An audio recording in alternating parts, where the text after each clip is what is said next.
ये स्टूडेंट्स, जब हम लोग CSS स्टाइल्स डिज़ाइन कर रहे होते हैं, अप्लाई कर रहे होते हैं, तो उसके अंदर एक बहुत इम्पॉर्टेंट कॉन्सेप्ट होता है बॉक्स मॉडल का। CSS हर HTML एलिमेंट को एक बॉक्स के अंदर, एक इमेजिनरी बॉक्स के अंदर जो है वो कंसिडर करती है और उसके हिसाब से उसके ऊपर स्टाइल्स जो हैं वो अप्लाई होते हैं। बॉक्स मॉडल के हम लोग मुख्तलिफ एलिमेंट्स को समझ लेते हैं। इन एलिमेंट्स को समझने से CSS के रूल्स को अप्लाई करना आपके लिए बहुत आसान हो जाएगा।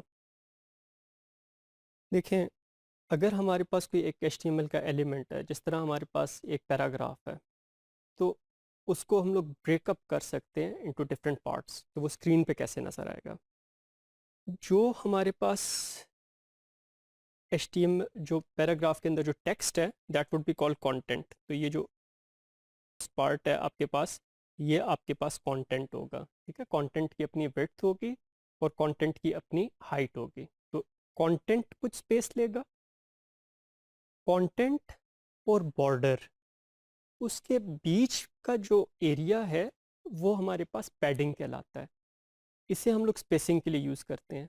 जिस तरह अगर आपके पास एक टेबल है, तो उस टेबल के अंदर जो कंटेंट्स हैं, क्या वो बिल्कुल उस टेबल के साथ जुड़े हुए हैं, या बॉर्डर और उसके बीच में थोड़ा सा गैप है? तो वो जो गैप है वो हमारे पास पैडिंग कहलाएगी। कंटेंट की हमारे पास विड्थ और हाइट होगी। पैडिंग हमारे पास कंटेंट के चारों तरफ होती है, और ये पैडिंग हमारे पास डिफरेंट भी हो सकती है। जैसे टॉप पैडिंग डिफरेंट हो, राइट साइड पे स्पेसिंग ज़्यादा हो या कम हो, तो वो हमारे पास चारों पैडिंग्स हम लोग अलग-अलग से डिफाइन कर सकते हैं। कंटेंट आ गया, कंटेंट और बॉर्डर के बीच में हमारे पास पैडिंग हो गई। फिर पैडिंग के बाद हमारे पास बॉर्डर है। बॉर्डर कुछ एलिमेंट्स के लिए आपको नहीं नज़र आता है, इनविजिबल होता है या डिफाइंड नहीं होता, जीरो साइज का होता है। वहाँ पे आपको कुछ भी नहीं नज़र आएगा। लेकिन जब आपने बॉर्डर का की प्रॉपर्टी स्पेसिफाई कर दी, तो फिर आपके पास एलिमेंट के बाहर एक बॉर्डर नज़र आएगा। बॉर्डर अपनी स्पेस ले रहा होता है, उसके आप पिक्सल स्पेसिफाई कर सकते हैं। बॉर्डर के बाहर की जो स्पेस है वो मार्जिन होगा। जिस तरह अगर हमारे पास दो पैराग्राफ्स हैं, या एक पैराग्राफ एक डिव के अंदर है, तो उस पैराग्राफ और उससे पहले जो डिव है उसके बीच में कितना डिस्टेंस होगा, वो मार्जिन डिफाइन करेगा। ठीक है, तो पैडिंग और मार्जिन में क्या फ़र्क है? Padding is between the contents and the border, and margin is between the border and the adjacent element. चाहे वो ऊपर है, चाहे नीचे है, राइट साइड पे, लेफ्ट साइड पे, जो भी एडजेसेंट एलिमेंट है, उस तक जो डिस्टेंस होगा वो हमारे पास मार्जिन कहलाएगा। तो जब आप स्टाइल्स को डिज़ाइन कर रहे होते हैं, तो आपको इन सारी चीज़ों का ख्याल रखना पड़ता है। हमारे पास जो बैकग्राउंड अप्लाई होता है, वो हमारे पास बेसिकली बॉर्डर्स के बीच का जो एरिया है उस पे हमारे पास कलर अप्लाई होगा। जिस तरह अगर हमारे पास लेट्स से ये एक पैराग्राफ था, तो पैराग्राफ के अंदर अगर हम लोगों ने बैकग्राउंड कलर कोई हम लोगों ने स्पेसिफाई किया,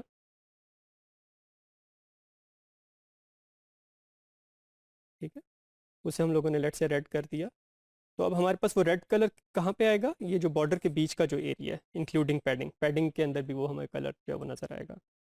और जो हमारे पास बॉर्डर से लेके दूसरे एलिमेंट तक का जो हमारे पास डिस्टेंस है, जिसे हम लोग मार्जिन कहते हैं, उसमें कौन सा कलर नज़र आएगा? उसके अंदर पेरेंट एलिमेंट का कलर नज़र आएगा। बैकग्राउंड को सेट करने के लिए हम लोग बैकग्राउंड का एक टैग प्रॉपर्टी भी यूज़ कर सकते हैं। हम लोग उसके अंदर कोई इमेज भी यूज़ कर सकते हैं, कोई कलर भी यूज़ कर सकते हैं।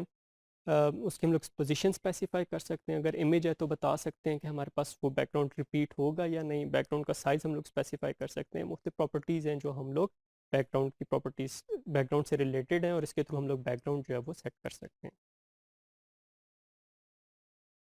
इस पर्टिकुलर एग्जांपल में आप ये देख रहे हैं कि हमारे पास ये एक इमेज है, और इसे हम लोग अपने पूरे वेब पेज के बैकग्राउंड में लेके जाना चाहते हैं। तो इसके लिए हम लोग क्या करेंगे?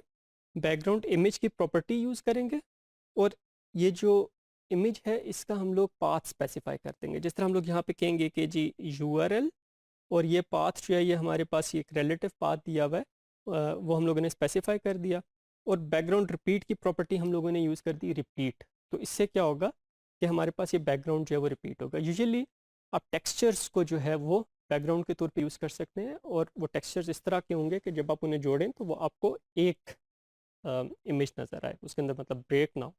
तो जिस तरह यहाँ पे आपके पास है, इसके आप हॉरिजॉन्टली देखें या वर्टिकली आप देखें, जब आप इन इमेजेस को आप इकट्ठा करेंगे तो आपको एक कंसेक्टिव इमेज जो है वो नज़र आएगा। तो यहाँ पे हम लोगों ने जब रिपीट किया तो इसने पूरे के पूरे बैकग्राउंड को ऑक्यूपाई कर लिया। अगर हम लोग रिपीट को नो रिपीट कर दें तो सिर्फ एक मरतबा वो इमेज डिस्प्ले होगा। अगर हम लोग रिपीट वाई कर दें तो सिर्फ वर्टिकली वो एक्सपैंड होगा, हॉरिजॉन्टली रिपीट नहीं होगा। और अगर रिपीट एक्स कर दें तो हॉरिजॉन्टली एक्सपैंड होगा, वर्टिकली हमारे पास जो है वो रिपीट नहीं होगा। मार्जिन्स को हम लोगों ने देख लिया था कि क्या होते हैं, लेकिन आप देखेंगे कि बाज़ औक़ात लेट से आपने पैराग्राफ के अंदर जो टॉप और बॉटम मार्जिन है वो आपने 50 पिक्सल का सेट कर दिया, तो आप ये देखेंगे कि जो फर्स्ट पैराग्राफ है उसके ऊपर 50 पिक्सल्स का मार्जिन है, फिर उसके नीचे हमारे पास 50 पिक्सल्स का मार्जिन है। इस पैराग्राफ का भी टॉप और बॉटम मार्जिन 50 सेट हुआ हुआ है, इस पैराग्राफ का भी टॉप और बॉटम मार्जिन हमारे पास 50 सेट हुआ हुआ है, ठीक है। लेकिन इन दोनों के बीच में हमें 100 पिक्सल्स का मार्जिन नहीं नज़र आएगा, 100 पिक्सल्स का गैप नहीं नज़र आएगा, हमें 50 का गैप नज़र आएगा। This is called collapsing margins. Collapsing margins क्या होते हैं कि जब सेम एलिमेंट्स हैं उनका हमारे पास टॉप और बॉटम का मार्जिन जो है वो हमारे पास कोलैप्स हो, उसकी वैल्यू बड़ी होती है, वो वाला मार्जिन यूज़ होता है। अब यहाँ पे क्योंकि पैराग्राफ के अंदर हम लोगों ने कहा है कि हमारे पास इसका जो टॉप मार्जिन है वो हमारे पास 50 पिक्सल्स है, तो अब हमारे पास जो दो पैराग्राफ्स हैं उनके बीच में हमारे पास मार्जिन कोलैप्स कर जाएंगे, और 50 100 पिक्सल्स की बजाय हमें वो कोलैप्स होकर सिर्फ 50 पिक्सल्स का मार्जिन जो है वो नज़र आएगा। तो ये कोलैप्सिंग मार्जिन का आपको पता होना चाहिए। टेबल्स के जो बॉर्डर्स होते हैं उसके अंदर हमारे पास खास तौर पे ये यूज़फुल होते हैं।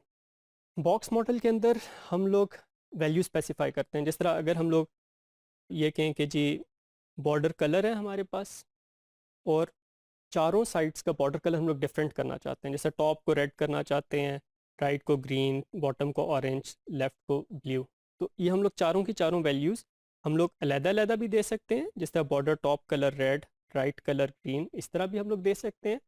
और हम लोग सिर्फ बॉर्डर कलर का हम लोग प्रॉपर्टी यूज़ करते हुए, बॉर्डर कलर की प्रॉपर्टी यूज़ करते हुए चारों की चारों एक ही साइड पे, एक ही लाइन में भी दे सकते हैं।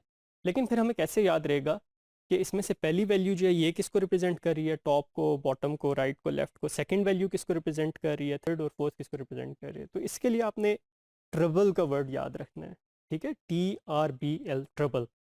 सबसे पहली वैल्यू टॉप की होगी, फिर राइट की, फिर बॉटम की, और फिर लेफ्ट की। तो ये आपके पास एक क्लॉकवाइज काइंड ऑफ सर्कल होगा।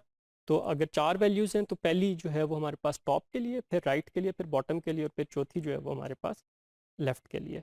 और ये तकरीबन हर जगह पे बैकग्राउंड कलर तो आपके पास यही होगा, लेकिन अगर मार्जिनस हैं टॉप, राइट, बॉटम और लेफ़्ट, इसी तरह पैडिंग है टॉप, राइट, बॉटम, लेफ़्ट, इस सारे में यही सीक्वेंस रहेगा। तो अगर आपको ट्रिबल का कीवर्ड आपको याद रह गया तो सारी आपको प्रॉपर्टी समझने में आसानी हो जाएगी। अगर आप सिर्फ एक प्रॉपर्टी स्पेसिफाई कर देते हैं, जिस तरह बॉर्डर कलर रेड, तो इससे क्या होगा कि चारों के चारों बॉर्डर्स को सेम कलर जो है वो असाइन हो जाएगा। डियर स्टूडेंट्स, इस मॉड्यूल में हम लोग बॉक्स मॉडल की थोड़ी और डिटेल्स सीख लेते हैं। बॉक्स मॉडल के अंदर हम लोगों ने देखा था कि हमारे पास कंटेंट होता है, उसके बाद पैडिंग होती है, उसके बाद बॉर्डर होता है, और बॉर्डर के बाहर हमारे पास मार्जिन्स होते हैं। तो बाय डिफ़ॉल्ट जब हम लोग किसी एलिमेंट की विड्थ या हाइट स्पेसिफाई करते हैं तो दैट विड्थ और height is applied to the contents only, right. अगर हम लोग कहते हैं कि जी विड्थ हमारे पास लेट्स से 200 पिक्सल्स है, तो वो विड्थ हमारे पास सिर्फ उन कंटेंट्स पे अप्लाई होगी, और उससे बाहर जो पैडिंग यूज़ हो रही है, बॉर्डर यूज़ हो रहे हैं, मार्जिन्स यूज़ हो रहे हैं, they would take additional space. जिस तरह यहाँ पे हम लोगों ने एक स्टाइल डिफाइन किया है जिसके अंदर हम लोग कह रहे हैं कि विड्थ हमारे पास एलिमेंट की 200 पिक्सल्स है और उसकी हाइट 100 पिक्सल्स है। Now the default behaviour of the CSS is that this element would take, the contents would take 200 pixels, and then we have said that padding is 5 pixels, so it is 5 pixels around all the four sides. तो हमारे पास padding यहाँ पे भी 5 pixels लेगी, यहाँ पे भी 5 pixels लेगी। फिर हम लोग कह रहे हैं हमारे पास बॉर्डर जो है वो 2 पॉइंट्स का है, so this border will take 2 points, and then we have the margin of 10 pixels. तो यहाँ पे जो डिफ़ॉल्ट बिहेवियर है उसके अंदर जब हम लोग विड्थ स्पेसिफाई करते हैं तो वो विड्थ हमारे पास कंटेंट्स की विड्थ होती है, उसके अंदर पैडिंग और बॉर्डर इंक्लूडेड नहीं होते हैं। अगर हम लोग ये बिहेवियर चेंज करना चाहें और हम लोग चाहें कि जो विड्थ और जो हाइट है वो हमारे पास बॉर्डर तक अप्लाई हो, तो उसके लिए हमारे पास बॉक्स साइजिंग की प्रॉपर्टी है जिसके अंदर हम लोग वैल्यू बॉर्डर बॉक्स की यूज़ करते हैं। तो जब हम लोग बॉक्स साइजिंग के साथ बॉर्डर बॉक्स को यूज़ करते हैं तो जो 200 पिक्सल स्पेस है वो हमारे पास बॉर्डर टू बॉर्डर कैलकुलेट हो रही होती है। अगर हम लोगों ने वही हमारे पास एलिमेंट है उसके अंदर हम लोगों ने अगर उसकी विड्थ 200 पिक्सल्स कर दी, तो अब कंटेंट्स को 200 पिक्सल्स नहीं मिलेंगे, वो 200 पिक्सल्स के अंदर बॉर्डर एडजस्ट होगा, उसके अंदर पैडिंग एडजस्ट होगी और फिर बाकी जो पिक्सल्स बचेंगे वो जो है वो कंटेंट्स को मिलेंगे। तो दैट मीन्स अगर हम लोगों ने यहाँ पे 200 कर दिया तो हमारे पास यहाँ पे दोनों साइड्स पे बॉर्डर को 2 पॉइंट्स मिलेंगे, पैडिंग को हमारे पास दोनों साइड्स पे 5 पिक्सल्स मिलेंगे और फिर जो चीज़ बचेगी वो हमारे पास कंटेंट्स को मिलेगी। जब हम लोगों ने बॉक्स मॉडल को स्टडी करना होता है या एलिमेंट्स की विड्थ और हाइट को देखना होता है तो हमारे पास ऑलमोस्ट सारे मॉडर्न ब्राउज़र्स इसको इंस्पेक्ट करने की फैसिलिटी प्रोवाइड करते हैं। So let's have a look how we can see the box model within the browser. Okay dear students, let's create a few divs और उसकी हम लोग विड्थ और हाइट जो है वो एडजस्ट करते हैं और फिर उसको हम लोग इंस्पेक्ट करके देखते हैं कि हमारे पास वो कितनी स्पेस ले रहे हैं। तो हम लोग यहाँ पे 2 डिफ बना लेते हैं। एक डिफ को हम लोग आउटर डिफ कह देते हैं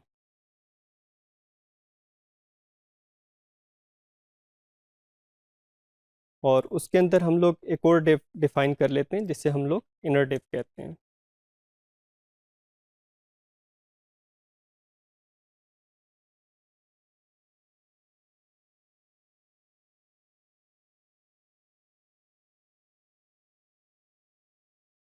तो ये हमारे पास एक आउटर डिव है, एक इनर डिव है।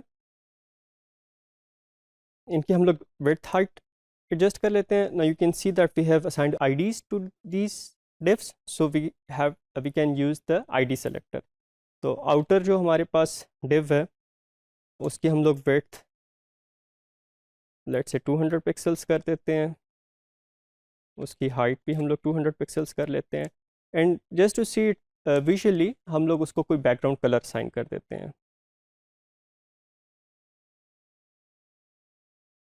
राइट।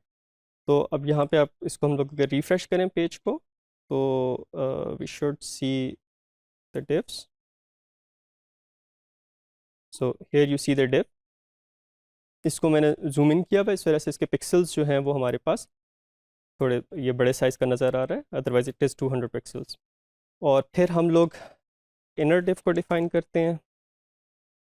इसी तरह हम लोग उसको कोई विड्थ हाइट और बैकग्राउंड कलर असाइन कर देते हैं।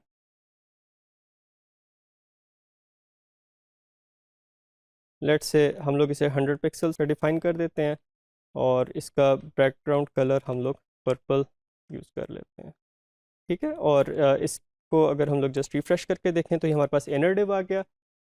अब इसका जो बॉर्डर है और जो इसके साथ हमारे पास डिव है उसके अंदर अगर हम लोग कोई स्पेस लाना चाहते हैं तो वो हम लोग मार्जिन के थ्रू लेंगे। तो हम लोग इसका मार्जिन डिफाइन कर देते हैं। मार्जिन लेट से 10 पिक्सल्स का हम लोग कर लेते हैं। ये हमारे पास 10 पिक्सल्स मार्जिन आ गया इसके around all the 4 sides. Right side पे ज़्यादा स्पेस है तो मार्जिन हमारे पास जो है वो इंक्रीज़ हो जाएगा, ऑटोमेटिकली इंक्रीज़ हो जाएगा। के अंदर हम लोग टेक्स्ट लिख देते हैं इनर डिव। इसका फॉन्ट कलर हम लोग वाइट कर देते हैं तो हमें इसके कंटेंट्स जो हैं वो नज़र आना शुरू हो गए। कंटेंट्स क्योंकि बॉर्डर के साथ बिल्कुल जुड़े हुए हैं, अगर उसके दरमियान हम लोगों ने स्पेस लेके आनी है तो हम लोग पैडिंग यूज़ करेंगे। तो हम लोग यहाँ पे पैडिंग डिफाइन कर देते हैं। लेट्स से 5 पिक्सल्स की पैडिंग हम लोग डिफाइन कर देते हैं, ठीक है। तो अब हमारे पास ये पैडिंग आ गई और इससे आपने देखा पैडिंग इंट्रोड्यूस करने से हमारे पास इसका साइज़ भी बड़ा हो गया। क्यों? क्योंकि हमारे पास जो कंटेंट्स हैं वो हमारे पास इसके 100 पिक्सल्स लेंगे, इनर डिविज ऑफ 100 पिक्सल्स। और इसके अलावा हम लोग बॉर्डर डिफाइन कर देते हैं। हम लोग लेट से 2 pixels solid white border define कर देते हैं। तो अब हमारे पास ये 2 पिक्सल्स का बॉर्डर आ गया। अब अगर हम लोग इसको इंस्पेक्ट करके देखना चाहें कि इसके हमारे पास ये बॉक्स कितनी स्पेस ले रहा है या ये एलिमेंट कितनी स्पेस ले रहा है, तो हम लोग इस पर राइट क्लिक करेंगे और फिर हम लोग इसको इंस्पेक्ट करेंगे। तो जब हम लोग इसको राइट क्लिक करके इंस्पेक्ट करते हैं तो यहाँ पे आप एक बॉक्स मॉडल देख रहे हैं, ठीक है। और यहाँ पे आपको ये नज़र आ रहा है कि इसकी जो कंटेंट की विड्थ और हाइट है वो 100 पिक्सल बाय 100 पिक्सल है। उसके बाद चारों साइडों पे पैडिंग जो है वो 5 पिक्सल्स ले रही है, फिर 2 पिक्सल्स का हमारे पास बॉर्डर है और फिर 10 पिक्सल्स का हमारे पास मार्जिन है। तो this is a very useful utility which you can use in any modern browser, और वहाँ पे आप एग्जैक्ट स्पेस देख सकते हैं कि हमारे पास एक एलिमेंट कितनी स्पेस ले रहा है। ओके, बॉक्स मॉडल से रिलेटेड एट टाइम्स हमारे पास कुछ प्रॉब्लम्स आ जाती हैं, जिस तरह अगर हम लोग एक टेक्स्ट डिफाइन करते हैं और उसकी लेट से हम लोग विड्थ और हाइट स्पेसिफाई कर देते हैं। जिस तरह हमारे पास ये जो नीचे वाला जो इमेज है इसके अंदर हम लोग इसकी विड्थ और हाइट स्पेसिफाई कर रहे हैं कि width is 200 pixels and height is 100 pixels, और इसके बैकग्राउंड को हम लोगों ने जो है वो सिल्वर कर दिया ताकि हमें पता चले कि इसके कंटेंट्स जो हैं वो कितनी स्पेस ले रहे हैं। नो यू कैन सी कि जो हमारे पास बैकग्राउंड जो हम लोगों ने सिल्वर किया हुआ है वो तो हमारे पास 200 पिक्सल्स बाय 100 पिक्सल्स का है, लेकिन जो टेक्स्ट है वो हमारे पास उसके साइज से बाहर जा रहा है, ठीक है। तो हाइट के साथ हमारे पास ये होता है कि हमारे पास जब टेक्स्ट जो है उस साइज से इंक्रीज कर जाता है तो वो ओवरफ्लो कर जाता है। इस ओवरफ्लो को हैंडल करने के लिए हमारे पास कुछ प्रॉपर्टीज़ हैं। In fact we have the overflow property. अगर हम लोग ओवरफ्लो की जो डिफ़ॉल्ट प्रॉपर्टी है विच इज़ विजिबल, उसे हम लोग यूज़ करें तो हमारे पास जो भी टेक्स्ट है वो हमारे पास हाइट से एक्सीड कर जाता है, मतलब हाइट उस एलिमेंट की जो साइज़ है उससे हमारे पास बाहर निकल जाता है। अगर हम लोग ओवरफ्लो की प्रॉपर्टी को हिडन रखते हैं तो हमारे पास सिर्फ उतना टेक्स्ट नज़र आएगा जितना उस साइज़ के अंदर फिट होता है। जो उससे एडिशनल टेक्स्ट है जो साइज़ के अंदर फिट नहीं हो सकता वो इनविजिबल हो जाएगा। अगर हम लोग स्क्रॉल कर दें तो हमें हमेशा स्क्रॉल बार्स नज़र आना शुरू हो जाएंगी, और अगर हम लोग ओवरफ्लो को ऑटो कर दें तो अगर तो हमारे पास टेक्स्ट ओवरफ्लो करेगा तो फिर हमें स्क्रॉल बार्स नज़र आ जाएंगी, लेकिन अगर टेक्स्ट जो है with in the size fit हो जाता है तो फिर हमें स्क्रॉल बार्स नज़र नहीं आएंगी। अगर हम लोग बॉक्स साइजिंग को देखना चाहें कि हमारे पास बॉक्सेस का साइज़ किस तरह एडजस्ट होता है तो वो हम लोग कुछ एग्जांपल से देख सकते हैं। यहाँ पे आप देख सकते हैं कि हमारे पास कुछ स्टाइल्स हैं। ये हमारे पास पिक्सल्स जो हैं इसके अंदर हम लोगों ने एब्सोल्यूट विड्थ और हाइट स्पेसिफाई की हुई है। जो परसेंटेज है इसके अंदर हम लोगों ने रिलेटिव विड्थ और हाइट स्पेसिफाई की हुई है। अब लेट्स से हम लोग एक डिव क्रिएट करते हैं पिक्सल्स के साथ। जो हमारे पास पहले डिव आ रहा है this is pixels div, this is pixels div, और फिर एक नीचे हम लोग डिव डिफाइन कर रहे हैं जो हमारे पास परसेंटेज के साथ है, ठीक है। उसे हम लोगों ने 50% कर दिया। 50% किस चीज़ का? जो पेरेंट एलिमेंट है उसकी विड्थ का परसेंट 50%। तो अगर पेरेंट एलिमेंट हमारे पास बॉडी है और वो फुल विंडो पे उसकी विड्थ है तो उस विंडो का हमारे पास 50% ये डिव यूज़ करेगा। इसी तरह हाइट का 50% जो है वो ये डिव यूज़ करेगा। तो अब आप देखें कि जब हम लोग विंडो साइज़ को इंक्रीज़ करते हैं, राइट, हम लोगों ने इसे ड्रैग करके विंडो को साइज़ इंक्रीज़ किया तो जो हमारे पास एब्सोल्यूट यूनिट्स थी वो हमारे पास उसी साइज़ की नहीं, लेकिन जो हमारे पास रिलेटिव यूनिट्स थी वो अकॉर्डिंगली हमारे पास इंक्रीज़ हो गई। तो बॉक्स पहले हमारे पास इस साइज़ का था, अब हमारे पास वो बॉक्स जो है वो इवन 200 पिक्सल से जो है वो हमारे पास ज़्यादा हो गया। क्यों? क्योंकि इसका साइज़ हम लोगों ने with respect to parent element दिया हुआ है। और ये जो हमारे पास रिलेटिव साइजिंग होती है ये हम लोग ख़ास तौर पे यूज़ करते हैं रिस्पॉन्सिव वेब डिज़ाइन के अंदर, जहाँ पे हम लोग चाहते हैं कि हमारे पास सेम वेबसाइट जो है वो डिफरेंट स्क्रीन साइजेस के ऊपर प्रॉपरली अपीयर हो, प्रॉपरली डिस्प्ले हो। और इसी तरह आप इन एग्जांपल्स को देख सकते हैं जहाँ पे हमारे पास पेरेंट फिक्स्ड है और पेरेंट रिलेटिव है। पेरेंट फिक्स के अंदर हम लोगों ने एब्सोल्यूट यूनिट्स यूज़ किए हैं और पेरेंट रिलेटिव के अंदर हम लोगों ने रिलेटिव यूनिट्स यूज़ किए हैं। अब हम लोग आउटर डिव को एक पेरेंट डिव लेते हैं, उसकी जो आउटर डिव है जिस तरह ये हमारे पास आउटर डिव है इसकी यूनिट्स हमारे पास एब्सोल्यूट है, और इसके अंदर हमारे पास जो इनर डिव है उसकी यूनिट्स हमारे पास रिलेटिव है।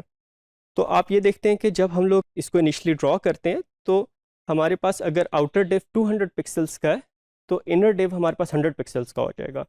और जब हम लोग विंडो साइज़ को इंक्रीज़ करते हैं तो जो हमारे पास इनर डिव है it remains 100 pixels. Why? Because it's parent is absolute. तो अगर आपके पास पेरेंट की यूनिट्स एब्सोल्यूट है और इनर एलिमेंट की आपके पास यूनिट्स जो है वो रिलेटिव है तो आपके पास इनर एलिमेंट का साइज़ चेंज नहीं होगा। लेकिन अगर हमारे पास पेरेंट जो है वो भी रिलेटिव है और जो हमारे पास इनर एलिमेंट है वो भी हमारे पास रिलेटिव है तो जब हम लोग विंडो साइज़ को इंक्रीज़ करेंगे तो हमारे पास दोनों की साइजेस जो हैं वो हमारे पास चेंज हो जाएंगे। ये स्टूडेंट्स, इस मॉड्यूल में हम लोग देखेंगे कि हम लोग टेक्स्ट के साथ कैसे काम कर सकते हैं। टेक्स्ट की अगर हम लोगों ने मुख्तलिफ स्टाइलिंग अप्लाई करनी है तो how can we do that. Text के अंदर हमारे पास एक जो इम्पॉर्टेंट चीज़ है वो हमारे पास फ़ॉन्ट है। फ़ॉन्ट से रिलेटेड हमारे पास मुख्तलिफ प्रॉपर्टीज़ हैं। जिस तरह हमारे पास फ़ॉन्ट फैमिली है कि किस टाइप का हम लोग फ़ॉन्ट यूज़ करना चाहते हैं। जिस तरह हम लोग एरियल यूज़ कर सकते हैं, टाइम्स न्यू रोमन यूज़ कर सकते हैं, या इवन उसकी हम लोग स्पेसिफिक फैमिलीज़ को जो है वो हम लोग मेंशन कर सकते हैं। फ़ॉन्ट का साइज़ है हमारे पास, उससे हम लोग फ़ॉन्ट को बड़ा या छोटा कर सकते हैं। फ़ॉन्ट स्टाइल है जिसके अंदर हम लोग इसको अंडरलाइन कर सकते हैं, ऑब्लिक कर सकते हैं या नॉर्मल रख सकते हैं। फ़ॉन्ट वेरिएंट है जिसके अंदर हम लोग स्मॉल कैप्स यूज़ कर सकते हैं, कैप्स यूज़ कर सकते हैं, हम लोग उसको नन कर सकते हैं। और फिर फ़ॉन्ट वेट है जिसके अंदर हम लोग बोल्ड कर सकते हैं। इसके अंदर हम लोग बोल्ड यूज़ कर सकते हैं, बोल्डर यूज़ कर सकते हैं, या फिर हम लोग 100 से 900 तक कोई एक वैल्यू स्टोर यूज़ कर सकते हैं जिसके अंदर 100 जो है वो थिनेस्ट होगा और 900 जो है वो हमारे पास बोल्डेस्ट होगा। और ये जो वैल्यूज़ हैं they should be multiples of hundreds. Now let's have a look at a specific example. यहाँ पे हम लोग एक पैराग्राफ के एलिमेंट पे स्टाइलिंग अप्लाई कर रहे हैं और हम लोग यहाँ पे कह रहे हैं कि जो फॉन्ट फैमिली है वो हम लोग मल्टीपल वैल्यूज़ उसके लिए दे रहे हैं। यू कैन सी कि सबसे पहले हम लोगों ने कहा कि कैम्ब्रिया। तो अब फॉन्ट फैमिली में जब हम लोग कैम्ब्रिया को स्पेसिफाई किया, मे बी जो क्लाइंट हमारी वेबसाइट को विजिट कर रहा है उसके ब्राउज़र के अंदर या उसके सिस्टम के अंदर कैम्ब्रिया फॉन्ट मौजूद ना हो। तो उस सूरत में हम लोग क्या कहते हैं कि ठीक है, अगर कैम्ब्रिया नहीं है तो जॉर्जिया यूज़ कर ले, अगर जॉर्जिया नहीं है तो फिर टाइम्स न्यू रोमन यूज़ कर ले, और अगर ये तीनों फॉन्ट्स अवेलेबल नहीं है तो सेरिफ एक फॉन्ट फैमिली है जिसके अंदर से कोई भी अवेलेबल फॉन्ट हो तो वो यूज़ कर लिया जाए। तो यहाँ पे हम लोग क्या करते हैं कि फॉन्ट फैमिलीज़ को हम लोग कॉमा सेपरेटेड वैल्यूज़ के तौर पे देते हैं, जिसके अंदर जो फर्स्ट है वो यूज़ होता है, अगर वो अवेलेबल ना हो तो फिर सेकंड, वो अवेलेबल ना हो तो third, and so on. Let's have a look at different font families. इसके अंदर हमारे पास मेन जो फैमिलीज़ यूज़ होती हैं वो सेरिफ है, सैंस सेरिफ है, मोनोस्पेस है, कर्सिव है और फैंटेसी है। तो ये हमारे पास इनके अंदर हम लोग बेसिक डिफरेंस देख लेते हैं और फिर कुछ गाइडलाइंस हैं कि कब हम लोगों को इसमें से कौन सी फैमिली यूज़ करनी चाहिए। तो यहाँ पे जो सेरिफ है इसके अंदर जो हमारे पास लेटर्स होते हैं उनके एंड्स आपके पास थोड़े से ऐसे डिज़ाइंड होते हैं। जैसे टी है तो उसके थोड़े से एजेस हमारे पास बाहर निकले होंगे, एच है तो उसका हमारे पास थोड़ा सा एज एक बाहर निकला होगा। तो दिस इज़ सेरिफ फैमिली। इसके जो बहुत कॉमन इसके अंदर हमारे पास फॉन्ट है वो टाइम्स न्यू रोमन है। सेरिफ को आप कहाँ पे यूज़ करते हैं? जब आपने कोई वेब पेज के अंदर प्रिंटिंग की सपोर्ट देनी है तो मोस्टली प्रिंटिंग के लिए हम लोग सेरिफ को यूज़ करते हैं। जो प्रिंटेड डॉक्यूमेंट्स होते हैं उसके अंदर अगर आप देखें तो ज़्यादातर हमारे पास सेरिफ फॉन्ट्स जो हैं वो यूज़ होते हैं। फिर हमारे पास सैंस सेरिफ है। सैंस सेरिफ के अंदर हमारे पास जो सेरिफ्स हैं, जो ये एजेस हैं, ये हमारे पास नहीं होते, मतलब प्लेन हमारे पास होता है। इसकी आपको पॉपुलर एग्जांपल एरियल मिलेगी। ये हम लोग कहाँ पे यूज़ करते हैं? यूजुअली जो वेब के ऊपर टेक्स्ट होता है उसे हम लोग सैंस सेरिफ रखते हैं। तो आपके पास कोई पैराग्राफ है जो आप चाहते हैं कि आपके रीडर्स पढ़ें, तो इट्स रिकमेंडेड कि आप उसको सैंस सेरिफ फॉन्ट फैमिली रखें या उसमें से कोई स्पेसिफिक एक फॉन्ट आप यूज़ कर लें। फिर हमारे पास नेक्स्ट जो फैमिली है इट इज़ मोनोस्पेस। मोनोस्पेस के अंदर क्या होता है कि हमारे पास हर एलिमेंट, हर कैरेक्टर एक जितनी स्पेस लेता है। जिस तरह अगर आप इस सैंस सेरिफ फॉन्ट को देखें तो यहाँ पे आई जो है वो बहुत कम स्पेस ले रहा है और टी जो है वो बहुत ज़्यादा स्पेस ले रहा है। इसी को जब हम लोग मोनोस्पेस में ले जाएंगे, हर करेक्टर जो है वो हमारे पास एक जितनी स्पेस लेगा। It is particularly used for displaying code on websites. ठीक है, तो जब आप कोई किसी कोड को डिस्प्ले करना चाह रहे हैं, कंप्यूटर का कोड है, प्रोग्रामिंग का कोड है, HTML कोई स्क्रिप्ट है, तो उसको आप मोनोस्पेस के अंदर यूज़ करेंगे, मोनोस्पेस के अंदर डिस्प्ले करेंगे। मोनोस्पेस से ये होता है कि इंडेंटिंग आपकी जो है वो बिल्कुल परफेक्ट हो जाती है, बहुत अच्छी हो जाती है। ये आपके पास कॉमनली यूज़ होते हैं। फिर आपके पास एट टाइम्स आपने देखा होगा कुछ वेबसाइट्स होती हैं जो बच्चों के लिए हैं या हमारे पास कॉमिक्स से रिलेटेड है, तो वहाँ पे फिर हम लोग कर्सिव फॉन्ट्स को यूज़ करते हैं। और इसके अलावा अगर हमारे पास कोई गेमिंग से रिलेटेड वेबसाइट है, कोई कैजुअल वेबसाइट है, तो वहाँ पे हम लोग फैंटेसी फॉन्ट्स को जो है वो यूज़ कर सकते हैं। लेकिन फैंटेसी फॉन्ट्स के अंदर आपने एक चीज़ का ख्याल रखना है कि ये हमारे पास operating system to operating system और इवन कंप्यूटर टू कंप्यूटर बहुत ज़्यादा वेरी कर रहे होते हैं। जो फ़ॉन्ट साइजेस होते हैं, कुछ डिफ़ॉल्ट फ़ॉन्ट साइजेस होते हैं जिन्हें हम लोग चेंज भी कर सकते हैं। तो let's have a look at default font sizes. ज़्यादातर ब्राउज़र्स के अंदर जो डिफ़ॉल्ट साइज़ है वो आपके पास बॉडी का या पैराग्राफ का होता है। इसके अंदर जो डिफ़ॉल्ट साइज़ है दैट इज़ 16 पिक्सल्स, और इन 16 पिक्सल्स को हम लोग 1 EM भी कहते हैं, राइट? इफ़ वी से लाइक 1 EM फॉन्ट साइज़, या हम लोग कहें कि 16 पिक्सल्स, तो इट मीन्स सेम थिंग। अच्छा, जो बाकी फ़ॉन्ट साइजेस होते हैं वो विद रिस्पेक्ट टू जो हमारे पास बॉडी के फ़ॉन्ट साइजेस होते हैं उसके हिसाब से हमारे पास चेंज हो रहे होते हैं। तो ये हमारे पास डिफ़ॉल्ट फ़ॉन्ट साइज़ेज़ हैं जो हमारे पास ब्राउज़र्स के अंदर यूज़ होते हैं। बॉडी हमारे पास 100% होगा font size, that means 1 EM या 16 पिक्सल्स। पैराग्राफ हमारे पास 1 EM होता है। H1 is 2 EM, H2 is 1.5 EM and H3 is 1.25 EM। तो आप इसको जो है वो अगर आप हर नंबर को 16 से मल्टीप्लाई करें तो आप इसके पिक्सल्स भी देख सकते हैं कि हर फ़ॉन्ट साइज़ कितने पिक्सल्स देगा। एट टाइम्स इस तरह भी होता है कि हमारे पास कोई ऐसा फ़ॉन्ट है जो आप अपनी वेबसाइट में यूज़ करना चाहते हैं, लेकिन यू आर नॉट श्योर कि ज़्यादातर जो आपके विजिटर्स हैं या इवन कुछ विजिटर्स भी हों जिनके सिस्टम के अंदर ये फ़ॉन्ट अवेलेबल है या नहीं। So you are not sure about the availability of this particular font in your user system. तो उसके लिए फिर आप फ़ॉन्ट को एम्बेड कर सकते हैं। इसके लिए आपको कुछ यूटिलिटीज़ भी मिल जाएंगी। आप क्या करते हैं कि लिंक के थ्रू आप जो है वो फ़ॉन्ट को जो है वो इंक्लूड कर लेते हैं, और वो फ़ॉन्ट अगर यूज़र के सिस्टम के अंदर अवेलेबल नहीं भी है तो फिर भी यूज़र को वो वेबसाइट जो है उस फ़ॉन्ट में नज़र आएगी जिसके अंदर आपने उसको डिज़ाइन किया है। Dear students, let us start with tables. तो अभी हम लोग ये देखते हैं कि टेबल्स को हम लोग HTML के अंदर कैसे डिफ़ाइन करते हैं। टेबल्स यूजुअली हम लोग यूज़ करते हैं जब हमारे पास स्ट्रक्चर्ड इंफॉर्मेशन होती है, तो उसको हम लोग टेबल की फॉर्म में प्रेजेंट करते हैं। So here are a few examples of tables. All of these tables are created using HTML, और फिर उसके ऊपर अप्रोप्रिएट स्टाइलिंग अप्लाई करके उनका अपीयरेंस जो है वो चेंज की गई है। So this is just to give you examples कि हमारे पास कितने डिफरेंट टाइप्स के टेबल्स जो हैं वो हो सकते हैं। टेबल के अगर हम लोग बेसिक स्ट्रक्चर की बात करें तो टेबल के लिए हम लोग जो एलिमेंट यूज़ करेंगे वो हम लोग टेबल का एलिमेंट यूज़ करेंगे।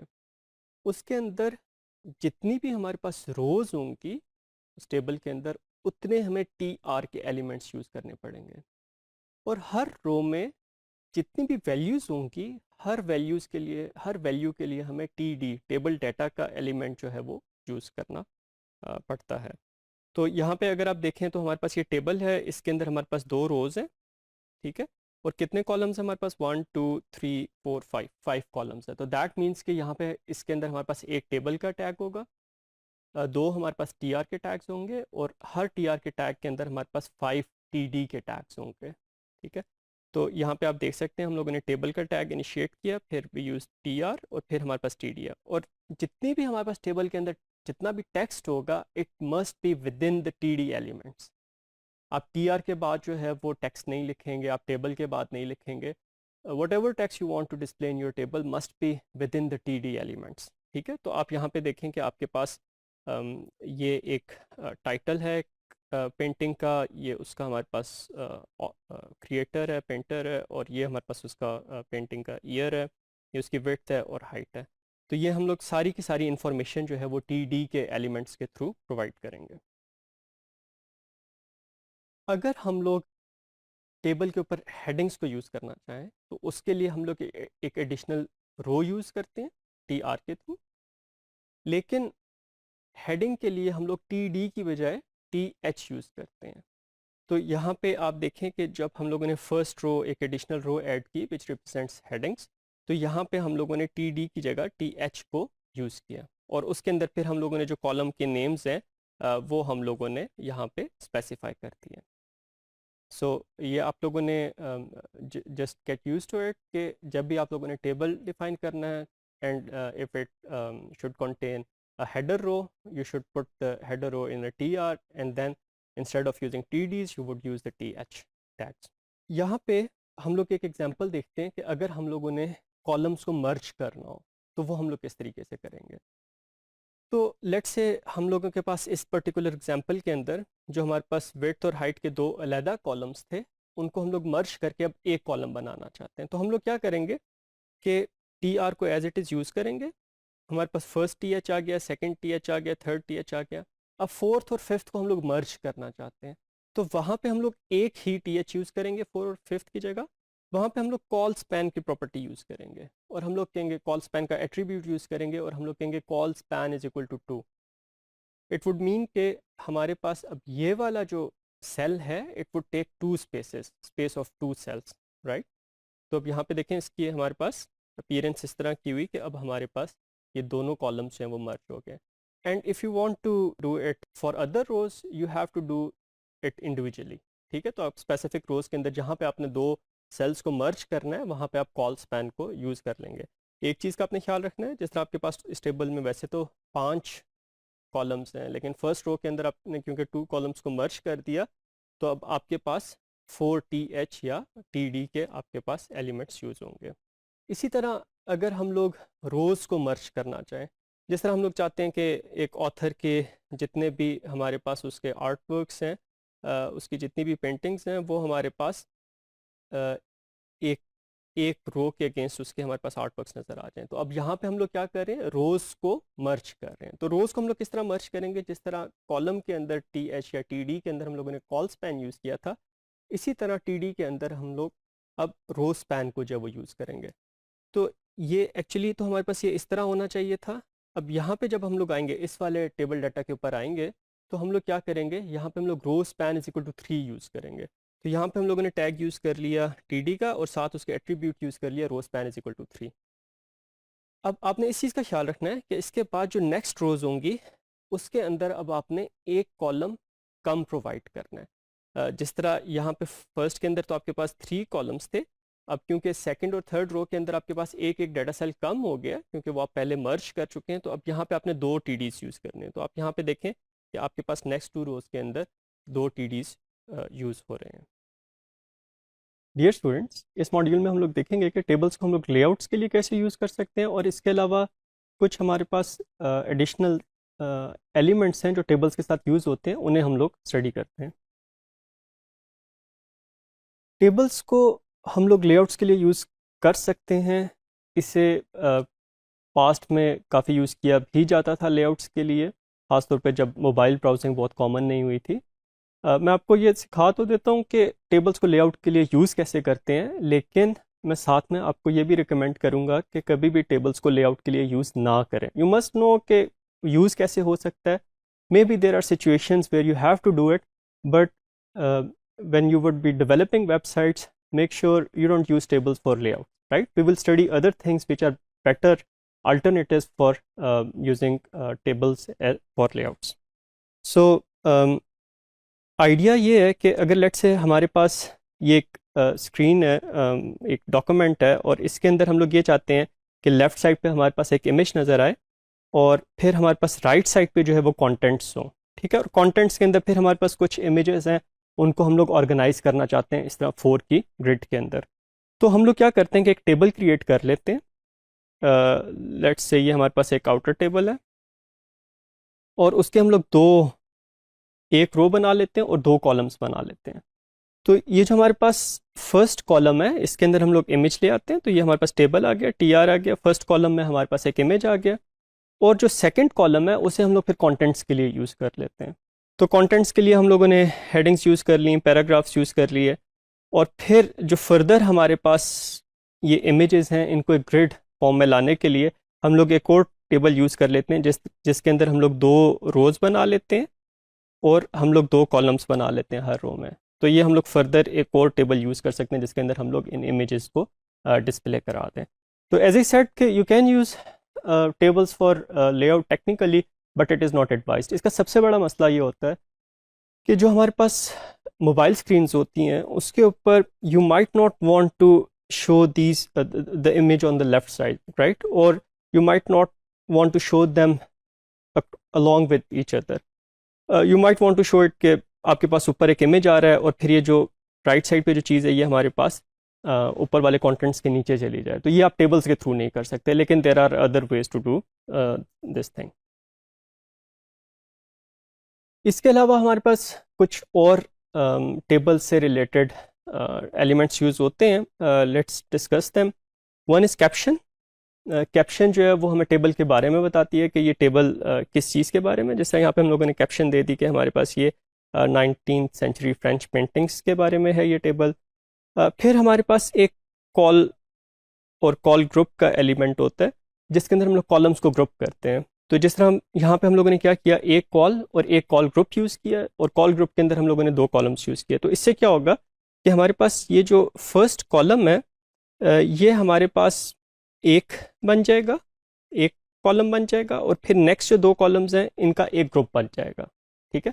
इन ग्रुपिंग्स को क्यों यूज़ करते हैं, इनके ऊपर हम लोग स्टाइल्स अप्लाई करके हम लोग इनको लेट से पूरे कॉलम को कलर कर सकते हैं, या इसको एक्सेसिबिलिटी के लिए भी यूज़ करते हैं, जहाँ पे हमें पता चल जाए कि जो इंफॉर्मेशन है एक कॉलम के अंदर ये हमारे पास रिलेटेड है। इसके अलावा हमारे पास एक एलिमेंट होता है टी हेड का, जिसके अंदर हम लोग हेडर रो को रखते हैं। तो यहाँ पे जैसे हमारे पास फर्स्ट हेडर रो है जिसके अंदर हम लोगों ने टी डी की जगह टी एच को यूज़ किया, तो इसको हम लोग टी हेड के अंदर यूज़ कर लेंगे।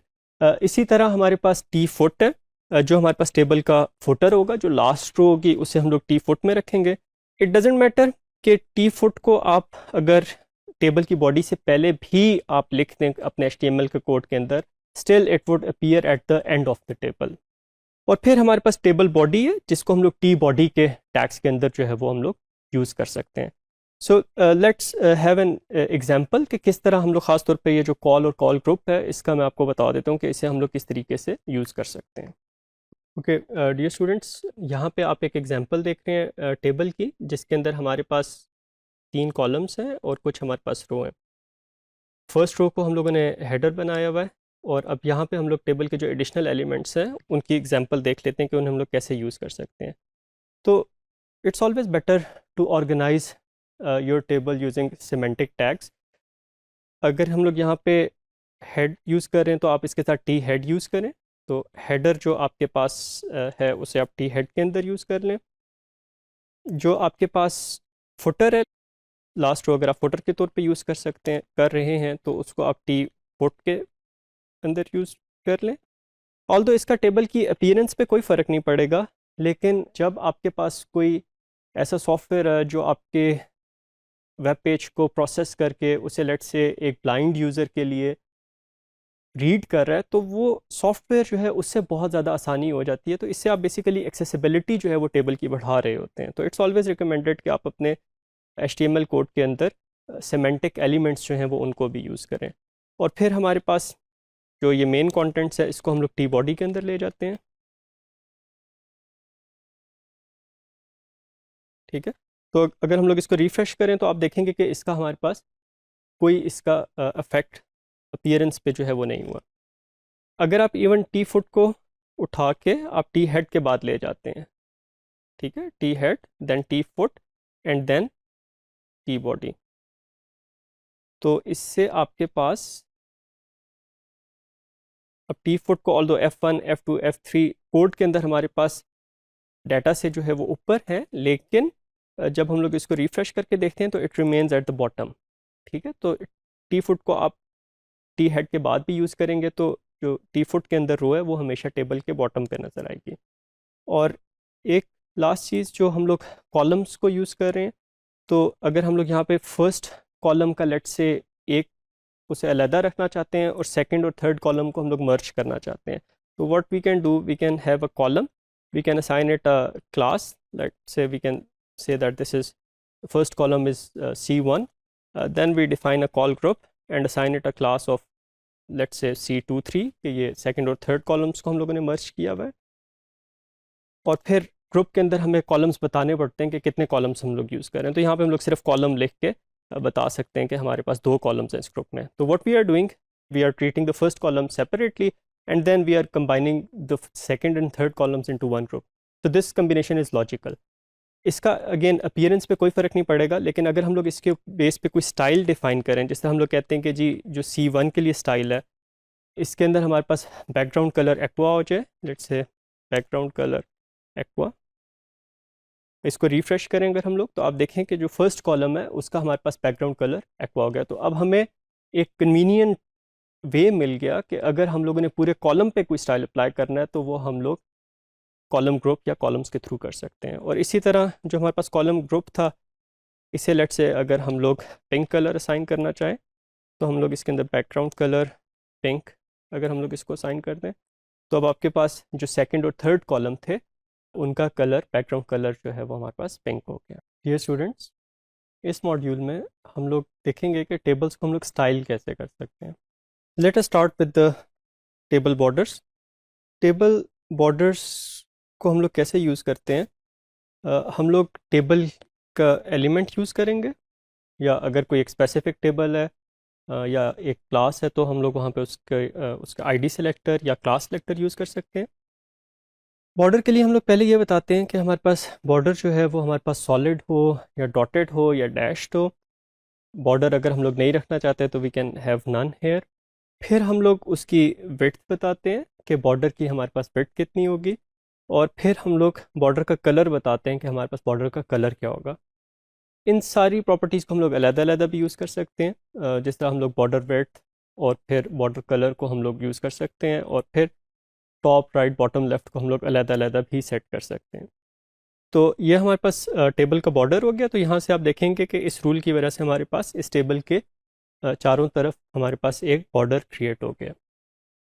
अगर हम लोग बॉर्डर जो है वो सेल्स के ऊपर, जो डाटा सेल्स हैं टेबल डाटा के जो एलिमेंट्स हैं उनके ऊपर भी बॉर्डर अप्लाई करना चाहें, तो लेट्स से अगर वहाँ पे भी हम लोग लिखते हैं कि टीडी का एलिमेंट सेलेक्टर है और वहाँ पे बॉर्डर सॉलिड है, 1 पॉइंट उसकी विड्थ है और ब्लैक है, तो आप देखेंगे कि आपके पास हर टेबल डाटा के ऊपर अलहदा से एक बॉर्डर जो है वो नज़र आना शुरू हो गया। लेकिन मोस्टली जब हम लोग टेबल्स के ऊपर काम करते हैं तो हर सेल के ऊपर हमारे पास एक बॉर्डर अलहदा से नहीं होता। हम लोगों के पास इस किस्म का टेबल जो है वो हमें यूजुअली हम लोग देखते हैं डॉक्यूमेंट्स के अंदर। तो अगर हम लोग इस तरह का टेबल देखना चाहते हैं तो हम लोग क्या करते हैं कि बॉर्डर कोलैप्स की प्रॉपर्टी यूज़ करते हैं। टेबल के लिए जो हम लोग स्टाइल डिफाइन कर रहे हैं उसके अंदर हम लोग कहेंगे बॉर्डर कोलैप्स, और उसको हम लोग कोलैप्स की वैल्यू दे देंगे। तो इससे हमारे पास क्या होगा कि बॉर्डर्स के बीच में जो गैप है ये ख़त्म हो जाएगा, बॉर्डर कोलैप्स करेंगे और हमें इस तरह का टेबल नज़र आएगा। आपने अगर जो कंटेंट्स हैं टेबल के उसके और जो टेबल का बॉर्डर है उसके बीच में कुछ गैप देना है, तो फिर आप क्या करेंगे, टेबल डाटा के अंदर आप पैडिंग यूज़ करेंगे। तो पैडिंग से हमारे पास क्या होगा कि बॉर्डर और कंटेंट्स के बीच में हमारे पास थोड़ा सा गैप आ जाएगा। जिस तरह यहाँ पे अगर हम लोगों ने 10 पॉइंट्स की पैडिंग यूज़ की है तो कंटेंट्स के चारों तरफ हमारे पास 10 पॉइंट्स का गैप आ जाएगा। अब राइट साइड पे जिस तरह अगर 10 पॉइंट से ज़्यादा हमारे पास एरिया है तो फिर हमारे पास अकॉर्डिंगली वो कवर हो जाएगा। इसी तरह अगर हम लोग जो है वो कुछ और अपीयरेंस यूज़ करना चाहते हैं, जिस तरह हम लोग चाहते हैं कि हमारे पास बॉर्डर के बीच में हमारे पास गैप हो, अगर हम लोग इस तरह की अपीयरेंस शो करना चाहते हैं तो फिर हम लोग बॉर्डर स्पेसिंग यूज़ करेंगे। बॉर्डर स्पेसिंग और फिर आगे उसका हम लोग स्पेस स्पेसिफाई कर देंगे, तो हमारे पास एलिमेंट्स के बीच में या जो बॉर्डर्स हैं उनके बीच में हमारे पास जितना गैप हम लोग स्पेसिफाई करेंगे उतना गैप नज़र आ जाएगा। अगर हम लोग विजुअली इन्हेंस करना चाहते हैं अपने टेबल की अपीयरेंस को, तो उसे हम लोग मुख्तलिफ प्रॉपर्टीज़ के थ्रू कर सकते हैं। Let's have a look at them step by step.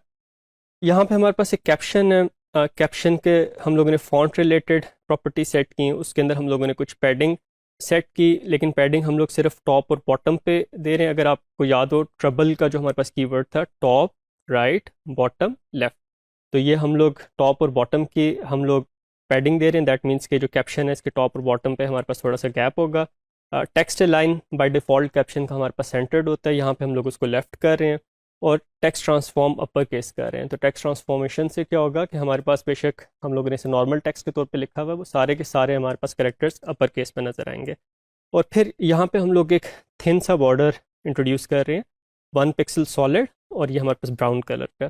तो आप यहाँ पे देखेंगे कि आपके पास टॉप पे एक थिन बॉर्डर जो है वो हमारे पास नज़र आ गया। इसी तरह जो टेबल है उसके अंदर हम लोग कुछ प्रॉपर्टीज़ जो हैं वो सेट करते हैं। उसका हम लोग फॉन्ट सेट करते हैं, बॉर्डर को लैप्स कर देते हैं हम लोग। टॉप बॉर्डर हम लोग एक थिक बॉर्डर रख रहे हैं, तो आपको ये देखें कि यहाँ पे आपके पास एक थिक लाइन है जो बेसिकली डिफ्रेंशिएट कर रही है कैप्शन को टेबल के साथ, तो उसके बीच में हमारे पास एक विजुअल सेपरेशन आ रही है। इसके अलावा हम लोग यहाँ पे टेक्स्ट अलाइन कर रहे हैं और बॉटम को 1 पिक्सल सॉलिड वाइट कर रहे हैं, ताकि हमारे पास अगर हम लोग इसका बैकग्राउंड चेंज करें तो हमारे पास उसके बीच में सेल्स के रोज के बीच में एक थोड़ी सी वाइट लाइन की सेपरेशन हमें नज़र आए विजुअली। अब यहाँ पे हम लोग थोड़ा सा उसको और इन्हेंस करते हैं। हमारे पास फर्स्ट रो जो है वो हमारे पास टेबल हेड की थी, उसे हम लोगों ने टेबल हेड में रखा हुआ था। वहाँ पे हम लोग कहते हैं कि बैकग्राउंड कलर उसका ग्रे हो जाए, ठीक है। तो ग्रे के लिए हम लोग सेम वैल्यूज़ यूज़ करते हैं हेक्साडेसिमल की, जैसा CA हम लोग यूज़ करेंगे, तो हमारे पास ये एक इस तरह का ग्रे कलर जो है वो हमारे पास क्रिएट हो जाएगा। और फिर टेबल हेड के अंदर जो ये सेल्स हैं हेडर रो के अंदर, उसके अंदर हम लोगों ने पैडिंग इंट्रोड्यूस कर दी ताकि वो लेफ्ट साइड से थोड़ा सा हमारे पास मूव करते हैं towards the right side. Further हम लोग इसके ऊपर और स्टाइल्स अगर अप्लाई करें, हम लोग जो TR बॉडी है, अब देखें हेडर को हम लोगों ने नहीं चेंज किया, हम लोग बॉडी को चेंज कर रहे हैं। उसका बैकग्राउंड कलर जो है वो हम लोग लाइट ग्रे रख रहे हैं, ठीक है। उसका जो बॉर्डर बॉटम है वो हम लोग 1 पिक्सल सॉलिड वाइट रख रहे हैं, और फॉन्ट का कलर जो है वो हम लोग थोड़ा सा ब्लैक से कम डार्क ग्रे काइंड ऑफ हम लोग उसको रख रहे हैं। और पैडिंग हम लोगों ने जो है वो टेबल डाटा के अंदर भी इंट्रोड्यूस कर दी ताकि वो बॉर्डर के बिल्कुल साथ ना हो। Let's further enhance it. अब हम लोग ये चाहते हैं कि जब हम लोग माउस मूव कर रहे हों तो जितने भी हमारे पास डाटा रोज़ हैं, मतलब हेडर के नीचे जो टी बॉडी के अंदर जो रोज़ है, वो हमारे पास जिस रो के ऊपर माउस हो वो थोड़ी सी डार्क कलर की हो जाए। तो हम लोग टी बॉडी के अंदर उसका इंसेस्टर चूज़ करते हैं TR, और उसके अंदर हम लोग सूडो क्लास यूज़ करते हैं हॉवर की। तो सूडो क्लास के यूज़ करने से क्या होगा कि जिस भी रो पे हमारे पास कर्सर होगा उसके ऊपर ये स्टाइल अप्लाई होगा। और कौन सा स्टाइल अप्लाई होगा उसे हम लोगों ने थोड़ा सा डार्क ग्रे कर दिया, ठीक है। और फॉन्ट कलर हम लोगों ने ब्लैक कर दिया ताकि वो विजुअली हमारे पास जो है वो सही नज़र आए। तो यहाँ पे आप देखें कि जब माउस हमारे पास इस रो के ऊपर है तो हमारे पास उसका कलर हमारे पास डार्क ग्रे हो गया, और जिस रो के ऊपर माउस जाएगा वो हमारे पास डार्क ग्रे हो जाएगी। हेडर के ऊपर डार्क ग्रे नहीं होगा क्योंकि हेडर जो है वो हमारे पास टी बॉडी के अंदर नहीं है, वो टी हेड के अंदर है। और अगर हम लोग ये चाहते हैं कि हमारे पास अल्टरनेट इवन या ऑड रोज़ जो है वो हमारे पास डिफरेंट कलर की हो जाए ताकि आप रोज़ को विजुअली डिफ्रेंशिएट कर सकें कि डिफरेंट रोज़ हैं, तो उसके लिए हम लोग एक सूडो क्लास यूज़ करते हैं nth चाइल्ड की। nth चाइल्ड के अंदर हम लोग डिफरेंट वैल्यूज़ दे सकते हैं, कोई इसके अंदर हम लोग नंबर भी दे सकते हैं, और इसके अंदर हम लोग इवन या ऑड भी दे सकते हैं। तो जब हम लोग ये सूडो क्लास यूज़ करते हैं nth चाइल्ड की और उसके अंदर हम लोग इवन स्पेसिफाई कर देते हैं, तो ये स्टाइल किस पे अप्लाई होगा? हर इवन रो के ऊपर अप्लाई होगा, ठीक है। तो यहाँ पे आप देखें हमारे पास ये 0th रो है, इस पे अप्लाई होगा, फिर 2 पे, फिर 4 पे, और इस तरह हमारे पास हर इवन रो के ऊपर ये स्टाइल अप्लाई होगा। तो उसका हम लोगों ने कलर जो है बैकग्राउंड कलर लाइट ग्रे कर दिया। तो इसे काइंड ऑफ आपके पास वो जो जेब्रा क्रॉसिंग वाला या जेब्रा इफेक्ट होता है ये आपके पास क्रिएट हो जाएगा, और टेबल की जो आपके पास विजुअल अपीयरेंस है वो आपके पास इससे बेहतर हो जाती है। टेबल्स की एक्सेसिबिलिटी से रिलेटेड हम लोगों ने कुछ टैग्स देखे थे, जिस तरह हमारे पास कॉलम था, कॉलम ग्रुप था, हेडर, फुटर और बॉडी के हमारे पास टैग्स थे। इसके अलावा हम लोगों ने कैप्शन को यूज़ किया। तो जो एक ऐसा यूज़र है जो वेबसाइट को विजुअली नहीं देख सकता, वो अगर स्क्रीन रीडर के थ्रू आपकी वेबसाइट को ब्राउज़ कर रहा है तो स्क्रीन रीडर को पता लग जाएगा कि ये टेबल, अगर उसके अंदर कैप्शन का टैग है तो उसको पता चल जाएगा कि ये टेबल जो है ये किस चीज़ के बारे में है। लेट्स से अगर ये फेमस पेंटिंग्स के बारे में है तो the reader would read aloud कि this is a table about famous paintings. और फिर इसके अंदर हम लोग जो है वो जब हेडर रोज़ को डिफ़ाइन कर रहे हैं उसके अंदर अगर हम लोग TH के साथ स्कोप को डिफ़ाइन कर दें तो हमारे पास ये पता चल जाएगा कि ये जो हेडर है टाइटल का ये पूरे कॉलम के लिए है। अगर scope is equal to column कर देते हैं और हमारे पास अगर कोई टेबल है तो हमारे पास उसके पूरे कॉलम के ऊपर वो चीज़ कंसिडर होगी। जिस तरह हम लोगों ने टाइटल का, तो द स्क्रीन रीडर और the interpreter would know that this whole column is about the title, ठीक है। इसी तरह हम लोग जो है वो अगर टेबल का लेआउट इस तरह कह के डाटा हमारे पास उसके अंदर यहाँ पे फर्स्ट जो कॉलम है ये हमारे पास हेडर है और रोज़ की फॉर्म में हमारे पास डाटा है, यहाँ पे कॉलम्स की फॉर्म में नहीं है, तो यहाँ पे हम लोग ये कह सकते हैं TH scope is equal to row. ठीक है, तो इस तरीके से हम लोग जो है वो ये एडिशनल टैग्स यूज़ करके हम लोग अपने टेबल को ज़्यादा एक्सेसिबल यूज़ बना सकते हैं for the people with special needs. Dear students, इस मॉड्यूल में हम लोग फॉर्म्स को स्टडी करेंगे। फॉर्म्स हमारे पास यूज़ होते हैं यूज़र से इनपुट लेने के लिए। तो यूज़र हमारे पास फॉर्म में कोई इन्फॉर्मेशन ऐड करता है, फिल करता है और फिर उसको वो सबमिट करता है, तो वो इन्फॉर्मेशन हमारी वेबसाइट के पास आ जाती है। तो let's have a look at form. यहाँ पे आप एक फॉर्म देख रहे हैं, उसके अंदर आपके पास टाइटल है और कंट्री है, राइट, और फिर आपके पास एक सबमिट का बटन है और फिर कुछ एडिशनल इन्फॉर्मेशन है। तो लेट्स सी कि ये फॉर्म हमारे पास कैसे क्रिएट होगा। फॉर्म के लिए हम लोग फॉर्म का टैग यूज़ करेंगे। उसके अंदर अगर हमारे पास कोई फील्ड्स को हम लोगों ने ग्रुप करना है, लॉजिकल ग्रुपिंग है, और एक फॉर्म में एक से ज़्यादा लॉजिकल ग्रुपिंग हो सकती हैं, तो उसके लिए हम लोग फील्ड सेट यूज़ करेंगे। फील्ड सेट जो है इसके दो पर्पसेस हैं। एक हमारे पास ऐसे एक्सेसिबिलिटी इंक्रीज़ हो जाती है और फिर दूसरा ये कि विजुअली हमारे पास थोड़ा सा बेहतर यूज़र को पता चल जाता है कि अच्छा ये जो फील्ड्स हैं ये हमारे पास किसी ग्रुप हैं और किसी एक चीज़ से रिलेटेड है। लेजेंड्स फील्ड सेट के अंदर जब हम लोग लेजेंड यूज़ करते हैं तो हमारे पास काइंड ऑफ वो लेजेंड इस जगह पे आ जाता है और फील्ड सेट के अराउंड हमारे पास इस तरह का एक बॉर्डर सा क्रिएट हो जाता है। इसके अंदर हम लोग पैराग्राफ, डिव और मुख्तलिफ HTML के टैग्स यूज़ कर सकते हैं। फॉर्म से रिलेटेड टैग जो है वो हम लोग ये बता रहे हैं कि हमारे पास ये एक लेबल है और फिर उसके बाद हम लोग एक टेक्स्ट फील्ड यूज़ कर रहे हैं। उसके लिए हम लोग input type is equal to text और उसका हम लोग नेम बता देते हैं कि यहाँ पे टाइटल है। ये जो हमारे पास यहाँ पे टाइटल नज़र आ रहा है, this is because of the label, not because of this name. फिर हमारे पास कंट्री है। कंट्री में हमारे पास लेट्स से एक ड्रॉप डाउन लिस्ट है। ड्रॉप डाउन लिस्ट के लिए हम लोग सेलेक्ट यूज़ करते हैं और फिर उसके अंदर जितनी हमारे पास वैल्यूज़ होती हैं उसके अंदर हम लोग वो वैल्यूज़ जो हम लोग ऑप्शन के अंदर दे देते हैं, ठीक है। और फिर अगर हमारे पास सबमिट का बटन हम लोग क्रिएट करना चाहते हैं तो input type is equal to submit लिखने से हमारे पास एक सबमिट का बटन जो है वो क्रिएट हो जाएगा। फॉर्म्स हमारे पास काम किस तरह करते हैं? सबसे पहले ये होगा कि जब एक वेबसाइट ओपन होगी तो यूज़र जो है वो रिक्वेस्ट करेगा उस वेबसाइट को, वेब सर्वर के पास वो रिक्वेस्ट जाएगी और वेब सर्वर क्या करेगा कि उस रिक्वेस्ट की बेस पे एक फॉर्म जो है वो यूज़र को सेंड कर देगा। So the user will see this form. अब यूज़र के पास जब ये फॉर्म आ गया, वो यूज़र उसको फिल करेगा और फिर उसके बाद सबमिट का बटन प्रेस करेगा। जब ये सबमिट का बटन प्रेस होगा तो यूज़र के पास एक एम्प्टी फॉर्म आया था, अब उसने उसको फिल किया, जब सबमिट किया तो वो जो फॉर्म के अंदर डाटा फिल हुआ हुआ है वो फिर वापस सर्वर के पास चला जाएगा।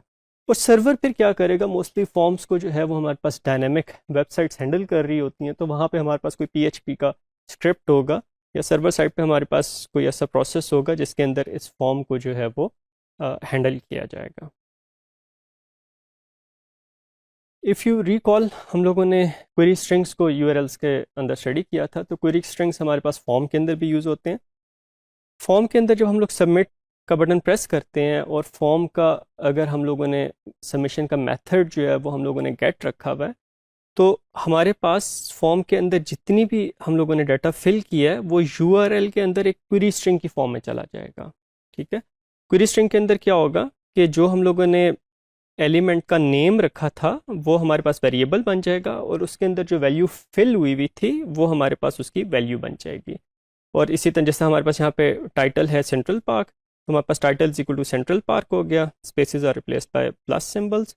और फिर अगर मल्टीपल हमारे पास वेरिएबल्स हैं, जैसे यहाँ पे कंट्री है, तो वो एम्परसेंट से सेपरेटेड होगा और उसके अंदर हम लोगों ने कंट्री के लिए लिस्ट डाउन जो थी हमारे पास, उसके अंदर हम लोगों ने उसका नेम वेयर रखा हुआ था। वेयर के अंदर वैल्यू यूज़र ने यूनाइटेड स्टेट्स सेलेक्ट की है, तो हमारे पास वेयर में यूनाइटेड स्टेट्स आ जाएगा, ठीक है। तो इस तरह हमारे पास क्वेरी स्ट्रिंग की फॉर्म में भी फॉर्म का डाटा सबमिट हो सकता है। फॉर्म के अंदर हमारे पास दो मेथड्स होते हैं फॉर्म को सबमिट करने के। एक हमारे पास गेट का मेथड होता है, एक पोस्ट का मेथड होता है। गेट के मेथड के अंदर क्या होगा कि जब आप सबमिट के बटन को क्लिक करेंगे तो आपके पास ये इंफॉर्मेशन सर्वर साइड पे जाएगी एक गेट रिक्वेस्ट की फॉर्म में, और वहाँ पे आपके पास जो फॉर्म का डाटा है वो आपके पास एक क्वेरी स्ट्रिंग की फॉर्म में जाएगा, ठीक है। और यूज़र को ये क्वेरी स्ट्रिंग जो है वो ब्राउज़र के अंदर नज़र आ रहा होगा। दैट मीन्स के उसे नज़र आ रहा होगा URL के अंदर कि उसने फॉर्म के अंदर कौन सी वैल्यूज़ जो हैं वो फिल इन की थी। अगर हम लोग गेट की बजाय फॉर्म के टैग के अंदर मेथड पोस्ट यूज़ करते हैं तो फिर हमारे पास ये जो इंफॉर्मेशन है ये यूआरएल के अंदर नहीं जाएगी, ये हमारे पास एचटीटीपी हेडर के अंदर एम्बेड होगी और फिर वो एम्बेडेड इंफॉर्मेशन जो है वो हमारे पास सर्वर साइड पे जाएगी। तो जब आप method is equal to post use करते हैं तो आपके पास ये इंफॉर्मेशन जो यूज़र ने फिल की हुई होती है ये उसको अपने यूआरएल के अंदर नहीं नज़र आ रही होती। तो कब आपने गेट यूज़ करना है, कब आपने पोस्ट यूज़ करना है? मोस्टली जब आप सर्च से रिलेटेड कोई फॉर्म है, सर्च का बॉक्स है या कोई ऐसी इंफॉर्मेशन है जो आप यूज़र को डायरेक्टली दिखा सकते हैं तो वो आप उसके लिए आप गेट यूज़ कर लेंगे। और अगर आपके पास कोई इंफॉर्मेशन है which you do not want to show in the URL तो वो आप पोस्ट का मेथड यूज़ करेंगे। मोस्टली हम लोग जब यूज़र डाटा ले रहे होते हैं या कोई इन्फॉर्मेशन ले रहे होते हैं तो फॉर्म को हम लोग पोस्ट मेथड के साथ ही यूज़ करते हैं। बहुत कम होता है कि हम लोग गेट मेथड यूज़ करें, मोस्टली हम लोग सर्च के लिए जो है वो गेट मेथड को यूज़ करेंगे। ये कुछ फॉर्म के एलिमेंट्स हैं, इसमें से कुछ एलिमेंट्स जो है वो हम लोग नेक्स्ट मॉड्यूल्स के अंदर कवर करेंगे। जैसे हमारे पास बटन है, इनपुट की डिफरेंट टाइप्स है, लेबल है, data set, field set, legend, select, option, option group, text area, output, ये हमारे पास कुछ एलिमेंट्स हैं जो फॉर्म्स के अंदर यूज़ होते हैं और इनकी हम लोग कमिंग मॉड्यूल्स में एग्जांपल्स भी देखेंगे। डियर स्टूडेंट्स, इस मॉड्यूल में हम लोग फॉर्म्स के अंदर जो डिफरेंट कंट्रोल्स यूज़ होते हैं उनको स्टडी करेंगे। हमारे पास डिफरेंट टाइप्स की इनपुट्स के लिए HTML के अंदर डिफरेंट टाइप्स के कंट्रोल्स अवेलेबल होते हैं। इवन अगर हम लोग सिर्फ टेक्सचुअल इंफॉर्मेशन यूज़र से लेना चाहते हैं तो इवन उसके लिए भी हमारे पास बहुत से डिफरेंट कंट्रोल्स अवेलेबल हैं। जिस तरह अगर हम लोगों ने कोई बहुत छोटी सी इंफॉर्मेशन लेनी है, यूज़र का नाम है, उसका हमारे पास कोई भी टेक्सचुअल इंफॉर्मेशन है, उसकी डेजिग्नेशन क्या है या जॉब क्या है, जस्ट सम ब्रीफ इंफॉर्मेशन, तो आप क्या करेंगे उसके लिए input type is equal to text use करेंगे। तो इससे हमारे पास क्या होगा कि यूज़र को एक टेक्स्ट बॉक्स स्क्रीन पर नज़र आएगा और वो उसके अंदर अपनी इंफॉर्मेशन जो है वो प्रोवाइड कर सकता है। अगर आपने यूज़र से कुछ डिटेल्ड इंफॉर्मेशन लेनी है, जिस तरह यूज़र से उसकी बायोग्राफी लेनी है या उसका कोई एक्सपीरियंस लेना है या उसके रिव्यूज़ कमेंट्स लेने हैं, तो उसके लिए फिर आप टेक्स्ट एरिया यूज़ करेंगे। तो टेक्स्ट एरिया का एलिमेंट हमारे पास इस तरीके से यूज़ होता है। उसके अंदर आप जो है वो पहले से कुछ टेक्स्ट एंटर कर सकते हैं जो यूज़र को नज़र आएगा। यूज़र को ये टेक्स्ट जो है वो रिमूव करके फिर उसके बाद उसे नया टेक्स्ट एंटर करना पड़ेगा। अगर आप ये चाहते हैं कि यूज़र को ये टेक्स्ट रिमूव ना करना पड़े तो फिर आप क्या करेंगे, टेक्स्ट एरिया के साथ प्लेस होल्डर का एट्रीब्यूट यूज़ करेंगे। उसके अंदर आप जो वैल्यू भी लिखेंगे वो यूज़र को नज़र तो आएगी लेकिन यूज़र को उसे रिमूव नहीं करना पड़ेगा, वो ग्रे कलर में होगी और यूज़र जब इधर क्लिक करके टाइप करना शुरू करेगा तो उसे पहले वाले टेक्स्ट को रिमूव नहीं करना पड़ेगा। सो टेक्स्ट एरिया आप यूज़ करेंगे जब आपने ज़्यादा टेक्स्ट लेना है यूज़र से। अगर आपने यूज़र से पासवर्ड लेना है तो you would always use the password type. Why I have said that you will always use the password type because if you use a text field for taking input from the user तो उसके अंदर जब वो user type कर रहा होगा password तो वो स्क्रीन पर नज़र आ रहा होगा। मे बी उस यूज़र के साथ और लोग भी बैठे हुए हैं और the user does not want his और her password to be shown to other people. तो जब आप type is equal to password कर देते हैं तो आपके पास वो जो यूज़र टाइप कर रहा होता है वो कैरेक्टर्स नहीं नज़र आते, उसकी जगह पे स्टार्स या सर्कल्स जो हैं वो नज़र आ जाते हैं। अगर आपने सर्च फील्ड लेनी है, यूज़र कुछ सर्च करना चाहता है तो उसके लिए फिर आप इनपुट टाइप सर्च यूज़ करेंगे, वहाँ पे भी आप प्लेस होल्डर यूज़ कर सकते हैं। अगर आप यूज़र से ईमेल एड्रेस लेना चाहते हैं तो फिर उसकी टाइप ईमेल कर देंगे। इसकी टाइप ईमेल करने का एडवांटेज क्या होगा, this type is supported by all the modern browsers. अगर यूज़र एक वैलिड ईमेल एड्रेस एंटर नहीं करता तो उसे वहाँ पे ही इंफॉर्मेशन मिल जाएगी कि आपने एक वैलिड ईमेल एड्रेस प्रोवाइड नहीं किया। तो ये आपके पास एग्जांपल्स हैं कि अगर आप एक इनवैलिड ईमेल एड्रेस देते हैं तो ओपरा में या क्रोम में किस तरह आपको एक वार्निंग नज़र आ जाएगी कि this is not a valid email address. इसी तरह आपके पास यूआरएल की इनपुट टाइप है, अगर आप उसे input type is equal to URL कर देते हैं, टेक्स्ट बॉक्स में एक वैलिड यूआरएल का प्रोवाइड करना ज़रूरी है। और इसी तरह आपने अगर यूज़र से टेलीफोन नंबर लेना है तो आप वहाँ पे input type is equal to TEL कर सकते हैं, जिससे यूज़र जो है वो उसे स्क्रीन नज़र जो टेक्स्ट बटन नज़र आएगा उसके अंदर उसे पता चल जाएगा कि उसने टेलीफोन नंबर प्रोवाइड करना है। कुछ हमारे पास ऐसे फॉर्म के कंट्रोल्स हैं जो HTML5 के अंदर इंट्रोड्यूस हुए हैं, जिसके अंदर से एक पैटर्न का एलिमेंट है। पैटर्न के अंदर हमारे पास क्या होता है कि लेट्स से हम लोग यूज़र से एक ख़ास सीक्वेंस में या एक ख़ास combination of letters and numbers और लेटर्स और नंबर्स हम लोग इनपुट लेना चाहते हैं, तो उसके लिए हम लोग पैटर्न यूज़ कर सकते हैं। उसकी टाइप हमारे पास टेक्स्ट होगी। हमारे पास प्लेस होल्डर में हम लोग जो चीज़ डिस्प्ले करेंगे उससे यूज़र को पता चल जाएगा कि किस किस्म की इन्फॉर्मेशन यहाँ पे उसने फीड करनी है। जिस तरह यहाँ पे उसे लिखा हुआ आ जाएगा कि जी एक लेटर टाइप करें, फिर एक नंबर, फिर एक लेटर, फिर स्पेस, फिर एक नंबर, फिर एक लेटर, फिर एक नंबर। तो उसे इस फॉर्मेट के अंदर इनपुट देनी पड़ेगी। जिस तरह अगर आपने CNC के लिए पैटर्न यूज़ करना है तो आप कह सकते हैं कि जी 5 डिजिट्स हों, फिर एक डैश हो, फिर आपके पास डिजिट्स हों, फिर एक डैश हो, फिर एक डिजिट हो। तो उसके लिए भी आप पैटर्न डिफाइन कर सकते हैं। पैटर्न किस तरह डिफाइन करेंगे? पैटर्न का एट्रीब्यूट उसके अंदर यूज़ करेंगे।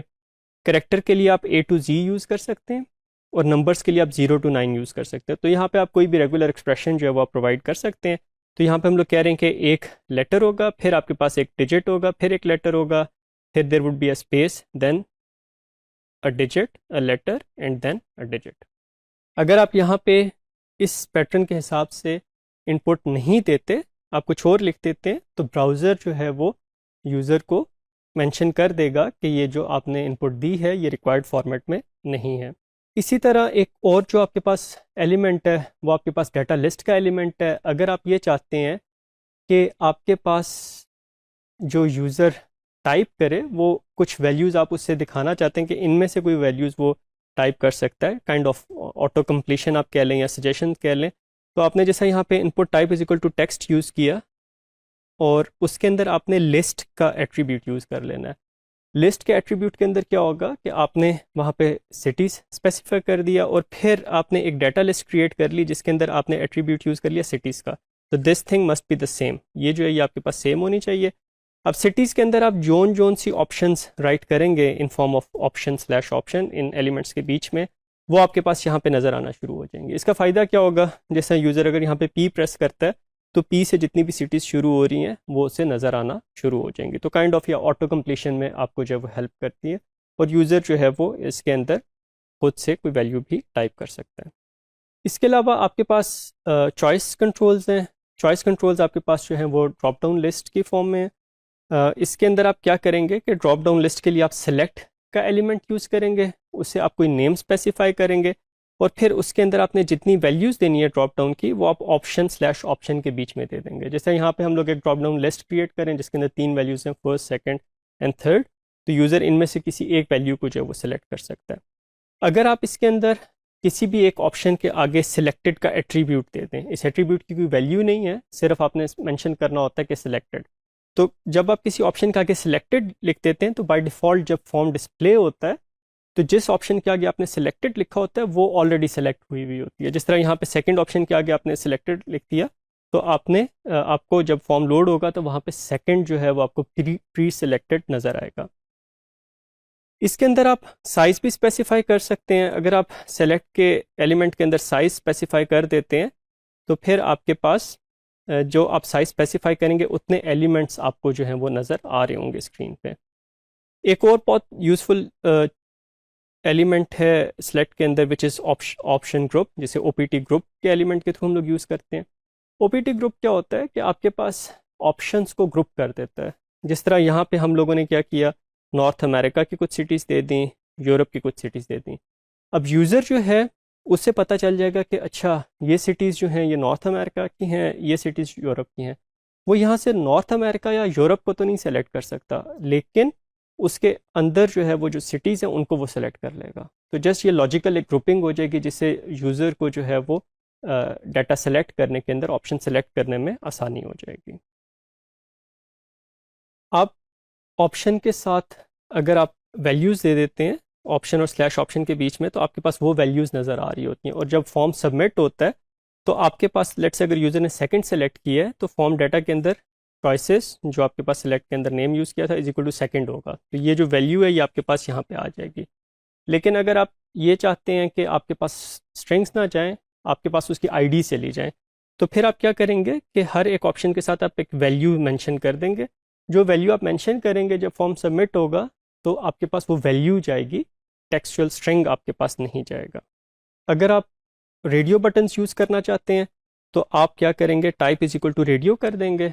और इसके अंदर बस आपने एक चीज़ का ख्याल रखना है कि जो एक ग्रुप है कि आप चाहते हैं कि इन रेडियो बटन्स में से तीनों में से एक बटन सेलेक्ट हो, ठीक है, मतलब सारे बटन्स में से एक एट अ टाइम एक बटन सेलेक्ट हो, एक से ज़्यादा सेलेक्ट ना हो सके।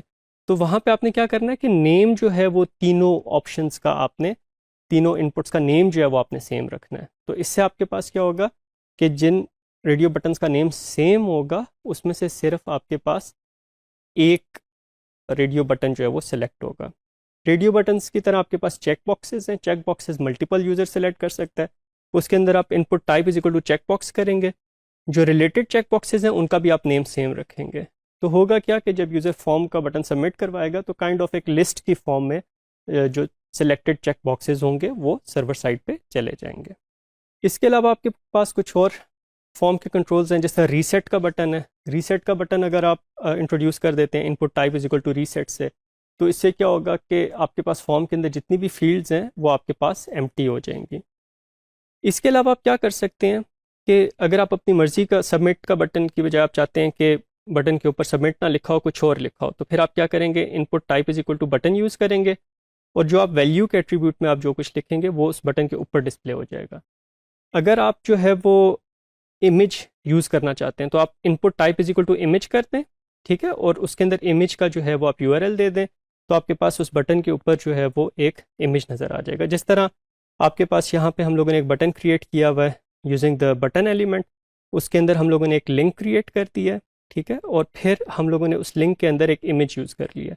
तो अब आपके पास जो है वो ये इमेज जो है वो नज़र आ रहा होगा बटन के अंदर, तो it would behave like a button, लेकिन उसके अंदर आप जो इमेज स्पेसिफाई करेंगे वो आपको नज़र आ जाएगा। जिस तरह ईमेल का, इसी तरह आप एडिट का बटन बना सकते हैं, उसके अंदर आप बटन का एलिमेंट यूज़ करें, टाइप इज इक्वल टू उसके आप सबमिट करते हैं कि यूज़र जब इसको क्लिक करेगा तो फॉर्म सबमिट हो जाएगा, और फिर आप उसके अंदर एक इमेज डिस्प्ले करा दें और साथ उसके साथ आप कुछ टेक्स्ट डिस्प्ले कर सकते हैं इफ़ यू वांट, या सिर्फ इमेज भी डिस्प्ले कर सकते हैं इफ़ यू वांट। ये student, let us study a few other form control. At times आपने देखा होगा कि हम लोगों को कोई फाइल्स अपलोड करनी पड़ती हैं एक फॉर्म के थ्रू या एक वेबसाइट पे, तो उसके लिए हम लोग फाइल कंट्रोल यूज़ करते हैं। उसके लिए हम लोग इनपुट का एलिमेंट यूज़ करते हैं और उसके अंदर टाइप जो है वो फाइल मेंशन कर देते हैं, और साथ हम लोग स्पेसिफाई कर सकते हैं कि ये इसका नेम जो है वो क्या है। इनफैक्ट हर इनपुट कंट्रोल के अंदर नेम स्पेसिफाई करना ज़रूरी होता है। और फिर इसके अंदर जो जब आप फाइल के लिए कंट्रोल ऐड कर रहे हैं तो आपने फॉर्म का जो एलिमेंट है उसके अंदर एक एट्रीब्यूट यूज़ करना है इनकोडिंग टाइप का, ENC टाइप, और उसके अंदर आपने जो वैल्यू यूज़ करनी है वो multi part slash form data, ये वैल्यू आपने यूज़ करनी है। तो इससे आपके पास क्या होगा, the user would be able to upload a file to the web server. कुछ कंट्रोल्स हम लोग यूज़ करते हैं नंबर्स देने के लिए या एक स्पेसिफिक रेंज के अंदर कोई वैल्यू देने के लिए। तो जिस तरह अगर हम लोगों ने कोई नंबर देना है तो उसके लिए हम लोग input type is equal to number specify कर सकते हैं। इससे क्या होगा, हमारे पास इस तरह का एक कंट्रोल नज़र आ जाएगा जिसके साथ आपको दो छोटे से अप और डाउन के बटन्स नज़र आएंगे। अगर आप इसके अंदर मिनिमम और मैक्सिमम वैल्यूज़ स्पेसिफाई कर देते हैं तो फिर आपके पास यूज़र जो है जब ये अप डाउन बटन्स को क्लिक करेगा तो आपके पास इस रेंज के अंदर मिनिमम और मैक्सिमम वैल्यू के बीच में कोई वैल्यू जो है वो सिलेक्ट कर सकेगा। इसी तरह अगर आप स्लाइडर्स इंट्रोड्यूस करना चाहते हैं, जहाँ पे जैसे आपने यूज़र से उसका हैप्पीनेस का लेवल लेना है या उससे कोई रेटिंग लेनी है, तो आप उसके लिए type is equal to range use कर सकते हैं। उसके अंदर आप मिनिमम और मैक्सिमम रेंज स्पेसिफाई कर सकते हैं, और साथ में आप ये भी बता सकते हैं कि जो स्लाइड जब कर रहे हो तो उसके अंदर जंप जो है वो कितने स्टेप्स का हो। जैसे अगर आप स्टेप 1 कर देते हैं तो लेफ्ट मोस्ट वैल्यू जो है वो 0 होगी, उससे थोड़ा सा राइट साइड पे जाएंगे तो वो 1 हो जाएगी। अगर आप स्टेप जो है वो 2 कर देते हैं तो लेफ्ट मोस्ट वैल्यू 0 होगी, जब उसे राइट साइड पे लेके जाएंगे तो वैल्यू जो है वो आपके पास 2 सेलेक्ट हो जाएगी। अगर यूज़र के पास जो ब्राउज़र है it is an old browser, it does not support these new controls, तो उसको इन इनपुट टाइप्स के अगेंस्ट टेक्स्ट बॉक्सेस नज़र आ जाएंगे जहाँ पे वो वैल्यूज़ को जो है वो खुद से टाइप कर सकता है। HTML5 के अंदर आपके पास कलर कंट्रोल्स भी हैं, जिसके अंदर आप यूज़र से कोई कलर एज इनपुट ले सकते हैं। वहाँ पे आप क्या करेंगे, input type is equal to colour specify कर देंगे। इससे आपके पास क्या होगा, यूज़र जब इसको क्लिक करेगा कंट्रोल को, तो उसके पास एक कलर्स का डायलॉग बॉक्स खुल जाएगा। अब ये डायलॉग बॉक्स किस तरह का होगा, ये आपके पास मुख्तलिफ ऑपरेटिंग सिस्टम्स पे मुख्तलिफ तरीके से आपको नज़र आएगा। जैसे आप विंडोज़ पे ओपन करेंगे तो आपको इस तरह की स्क्रीन नज़र आ जाएगी। अगर आप इसे लिनक्स पे ओपन करेंगे तो एक डिफरेंट आपके पास कलर का डायलॉग बॉक्स आ जाएगा, और मैक पे आपको किसी और तरह का डायलॉग बॉक्स नज़र आएगा। लेकिन all these dialogue boxes would support the user to select a color and give a color as an input. Again अगर ये कंट्रोल सपोर्टेड नहीं है ब्राउज़र के अंदर तो वहाँ पे एक टेक्स्ट फील्ड नज़र आ जाएगी। अगर आप यूज़र से डेट या मंथ या वीक या टाइम इनपुट लेना चाहते हैं तो उसके लिए आपके पास मुख्तलिफ कंट्रोल्स हैं। जैसे अगर आपने डेट इनपुट लेनी है तो आपके पास input type is equal to date आप यूज़ कर सकते हैं। इसके अंदर क्या होगा, यूज़र जब इसको क्लिक करेगा तो आपके उसको एक कैलेंडर टाइप डायलॉग बॉक्स नज़र आ जाएगा, जिसके अंदर से वो अप्रोप्रिएट डेट जो है वो सेलेक्ट कर सकता है। Again operating system to operating system ये डायलॉग बॉक्स डिफरेंट टाइप का होगा, डिफरेंट किस्म का हो सकता है, लेकिन all the dialog boxes would support inputting an a date. अगर आप input type is equal to time दे देते हैं तो यूज़र के पास एक टाइम इनपुट का कंट्रोल नज़र आ जाएगा। अगर डेट टाइम दे देते हैं तो उसके पास डेट जिसको क्लिक करेगा तो इस तरह का डायलॉग बॉक्स नज़र आ जाएगा, और फिर टाइम, और फिर उसके साथ आपके पास जो टाइम जोन है वो नज़र आ रहा होगा। अगर आप चाहते हैं टाइम जोन ना नज़र आए, जो यूज़र का आपके पास लोकल टाइम जोन है उसके अंदर वो डेट और टाइम एंटर करे, तो फिर आप डेट टाइम लोकल का एट्रीब्यूट की वैल्यू यूज़ करेंगे टाइप के अंदर। उससे ये कि टाइम जोन जो है वो आपके पास लोकल टाइम जोन यूज़ होगा। डे टाइम कंट्रोल्स के अंदर आप type is equal two month कर देंगे तो यूज़र एक मंथ सेलेक्ट कर सकता है। अगर type is equal to week कर देंगे तो यूज़र एक स्पेसिफिक वीक को जो है वो ईयर में से सेलेक्ट कर सकता है। HTML के अंदर बहुत से हमारे पास एट्रीब्यूट्स और वैल्यूज़ एलिमेंट्स हैं जो एक्सेसिबिलिटी के लिए हैं। And as I said in earlier modules that there are some special users, or there are users with some special needs which cannot visually see the web page, right? तो आपने उनके लिए फिर accessible elements को use करना है। जिस तरह फॉर्म के अंदर आपके पास accessible elements कौन से होंगे, लेबल का एलिमेंट आपने देखा था जो आपको डिस्क्राइब करता है कि ये इनपुट टाइप किस चीज़ के लिए, तो आप उसके अंदर आप फॉर का एट्रीब्यूट यूज़ करेंगे और आगे आप उसकी कोई एक वैल्यू दे देंगे। जिस तरह यहाँ पे हम लोग कह रहे हैं कि this label is for F title, और जब आप इनपुट टाइप डिफाइन कर रहे हैं कोई भी वो टाइप है, उसके लिए आपने आईडी वही यूज़ कर लेनी है जो आपने लेबल के अंदर यूज़ किया। तो this must be the same thing ना। इससे होगा क्या कि जो ब्राउज़र है या जो स्क्रीन रीडर है या स्क्रीन इंटरप्रेटर है उससे पता चल जाएगा कि ये जो लेबल है ये इस पर्टिकुलर फील्ड के लिए है। जिस तरह यहाँ पे अगर आप एक और लेबल यूज़ करते हैं ड्रॉप डाउन लिस्ट के लिए, उसके लिए आप for is equal to F country कर देते हैं, तो आपके पास अगर आपने सेलेक्ट के अंदर I D is equal to F country लिखा हुआ है तो ये पता चल जाएगा कि ये जो कंट्री का आपके पास लेबल है this is for this particular drop down list.